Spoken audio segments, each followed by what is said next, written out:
Fil-budget tas-sena d-dieħla l-Gvern se jinvesti 1.2 biljun euro fil-pensjonijiet. Dan sostniħ il-Prim Ministru Roberta Bela f'intervista mat-Times fejn ġie mistoqsi dwar il-budget li ħabbar il-Gvern ftit tal-jimilu.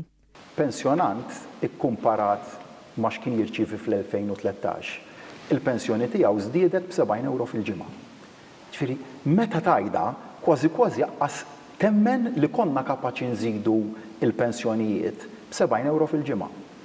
L-ammont li ħankunu qegħdin ninvestu fil-pensjonijiet huwa 1200 miljun euro, mad-doppju ta' dak li kien jiġi investit fil-pensjonijiet fl-2013. Fil-waqt li fakkar fl-elementi mill-aktar soċjali ta' dan il-budget, fosthom iż-żiediet fiċ-Children's Allowance u l-akbar tnaqqis fit-taxxa l-ħaddiema, il-Prim Ministru tkellem dwar il-viżjoni tal-Gvern lejn il-kwalità għas-snin li ġejjin. Dr. Bela stosna li d-dokument Malta Viżjoni 2050 mhuwiex wieħed statiku, anke minħabba realtajiet li jistgħu jinqalgħu minn żmien għal żmien, bħalma ġara fi żmien il-pandemija, madankollu joffri direzzjoni ċara lejn futur ta' kwalità.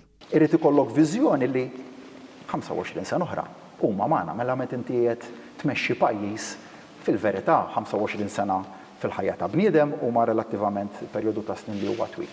Kieku għamilna bħal Partit Nazzjonalisti u bħal Bernard Grek li semma viżjoni ta' 60 sena, nifhimha. Imma l-viżjoni tagħna waħda ta' 25 sena oħra b'target ċar intermedjarju għal 10 snin oħra. Min-naħa l-oħra Dr. Bela tkellem dwar ir-reviżjoni tal-pjan lokali li qed issir bħalissa fil-Marsa li qal kif din hija ħolma li jixtieq wassal sat-terminu tal-kariga tiegħu. Reviżjoni tal-pjan lokali li qed issir bħalissa ġewwa l-Marsa.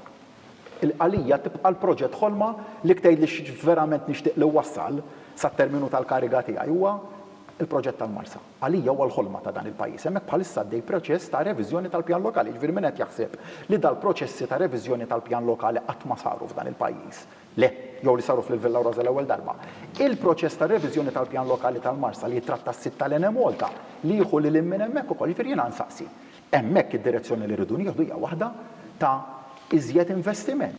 Fil-waqt li wieġeb dwar il-proġett ta' Villa Rosa u ċara li m'hemmx permessi ġodda għal dan il-proġett hekk kif il-bdil propost fil-pjanijiet lokali jinsab miftuħ għal konsultazzjoni pubblika, Dr. Bela fakkar f'ħemel ta' proġetti fejn Gvern Laburista mhux biss issalvagwardja l-pjanijiet lokali iżda wkoll bidilhom biex jipproteġi ċertu siti fosthom dak ta' Hondo ir-Rummin.